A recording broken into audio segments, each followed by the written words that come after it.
Beautiful. Once we've got something on a screen, I would want to work with my infinite scroll. Essentially, as we keep on scrolling, the moment we get to the bottom of the page, we will fetch more images. And we'll do that in multiple steps because there's going to be some gotchas along the way. And eventually, it will look something like this. We'll notice as we keep on scrolling, we have this loading, and then we just keep on fetching the images and loading and fetching the images, and you get the gist. And I can tell you right away that yes, there are definitely some libraries that help you do that, but I thought it would be more interesting if we would do it ourselves, since we just need to go back to the JavaScript land, vanilla.js, and we can do that with few lines of code.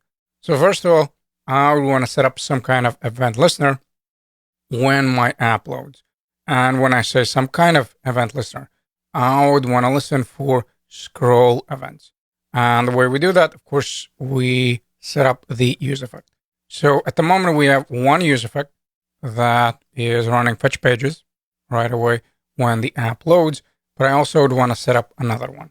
And this is going to be listening for that scroll event. So we go with use effect, and then we have our callback function. And then, of course, I have dependency array, which is going to be just empty array. And then in order to set it up, I'm going to have to go back to the JavaScript land. And since we know that it is a better practice to also remove the event listener when we exit, we'll also do that one as well. So I'll right away set it up as event variable. And this one will be equal to window, then add event listener. And then, of course, we'll be listening for scroll event. And then there's going to be some kind of callback function. And before we set up any kind of logic in that callback function, I'll also would want to go with my return. And then when we exit, I would want to go with window and then remove event listener. Now, of course, we are holding this value in the variable. Now I would want to remove the scroll event, of course, and then I'll pass in the event. So now we are responsible citizens. Awesome. And then what is happening here in the callback function? Well, I would want to check for three values. I would want to check for the inner height of the window.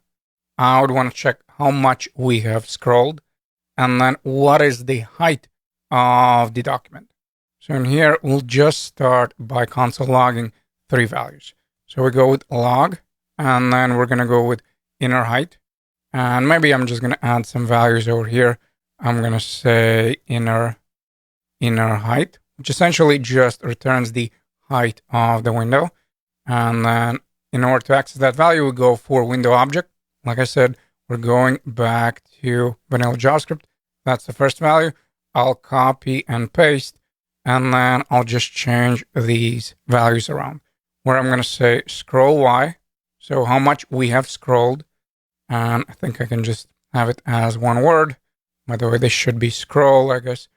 And then in order to access that on a window, the property name is the same. So we go with scroll Y, and let me be consistent. So we'll have the same property name here. And the last one is going to be, well, how big is our body? And then in order to access that, so say body height, something like this. I'm going to go with document.body and then scroll height. So essentially that just tells me, well, how big is my document? And of course, there's going to be some calculations where we'll check what is the inner height and scroll Y, and if it is bigger than the document. Because the whole idea is as I'm scrolling, I want to check, am I at the end of the document? So this is not going to be window. We go to document and then body. And then, of course, we're looking for the property name of scroll and then height. So I'll console log all of them. And now I'll go to the bigger browser. I'll inspect, and we'll should right away have the event listener. And we do. And now notice how we're getting these values. So as I keep on scrolling, I'm getting back some kind of values here. And I have the body height, which is 15 and then 13. So 1513 pixels. Then I have the inner height of my window, which should change as the console is changing.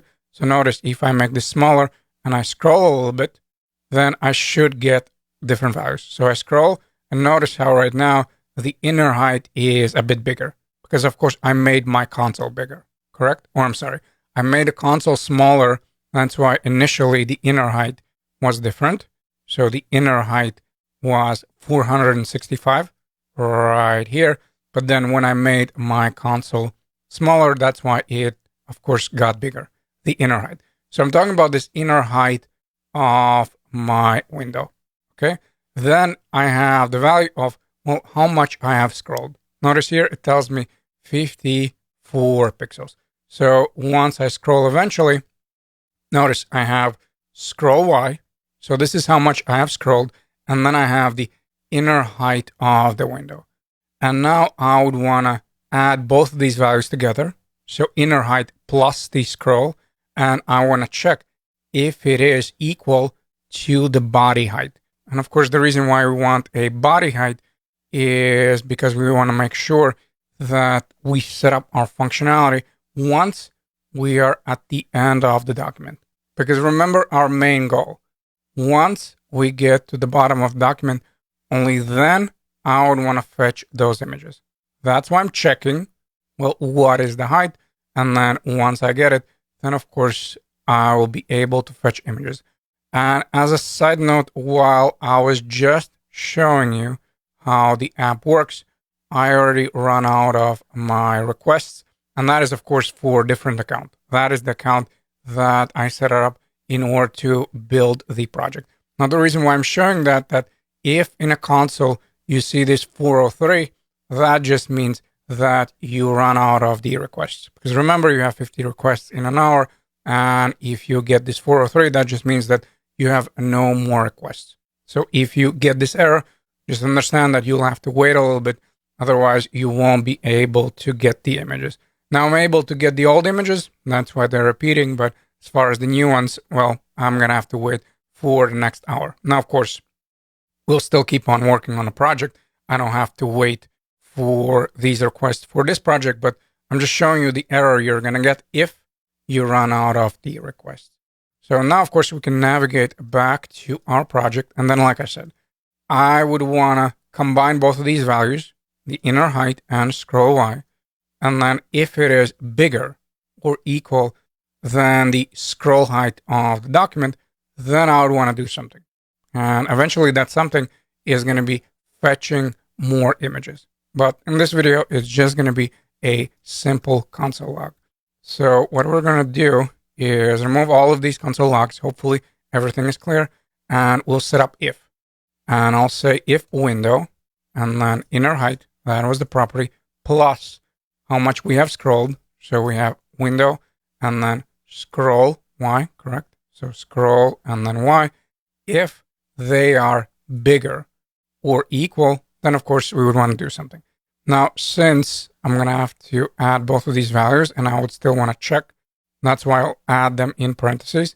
And I'll say if these values combined are bigger or equal to a document, then body, and then we have a scroll height, then of course I would want to do something. So I'm going to go with console log and I'm going to say it worked over here. So if the inner height plus the scroll Y is bigger or equal to the body height, then of course I'm at the end of the document. So I'll save over here and we're going to go to the stock images like so. And then notice how, yeah, technically it worked, but I'm actually going to add -2 pixels because I would want to run it a little bit before we get to the end of the document. And the way I can do that is by just adding -2 pixels. Now, of course, in your case, if you want to fetch those images earlier, of course, the more you'll subtract from the document body, the sooner you'll fetch images. So for example, if I go with, I don't know, 100 pixels, what that means is, notice I start scrolling, and then of course this is going to happen sooner. I right away have this. It worked. Now, in my case, I will keep this to be 2, and I would want to add one more value in my if statement. So where I'm setting up the condition. And essentially, since I know that eventually I'll be changing the pages, but that will lead to a fetching, I'll also include here deloading. Because basically, the setup that I'm trying to avoid is if we are going to be in the bottom of the document, I don't want to keep on fetching. So while I'm loading, even though I might be in the bottom of the document, I would want to only fetch new images if we are not loading. Because remember, when we invoke this fetch images, of course, in the beginning, we're loading.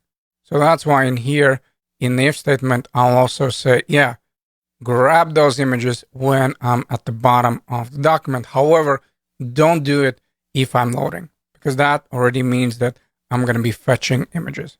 So I'm going to say if loading is false. And we're going to add that using AND operator. So now I save. And of course, in this case, it's not going to change since we're not fetching the images. But then once we get to the bottom, of course, now we have it worked. Beautiful. Now we can slowly start setting up the logic where we get new images once we get to the bottom of the document.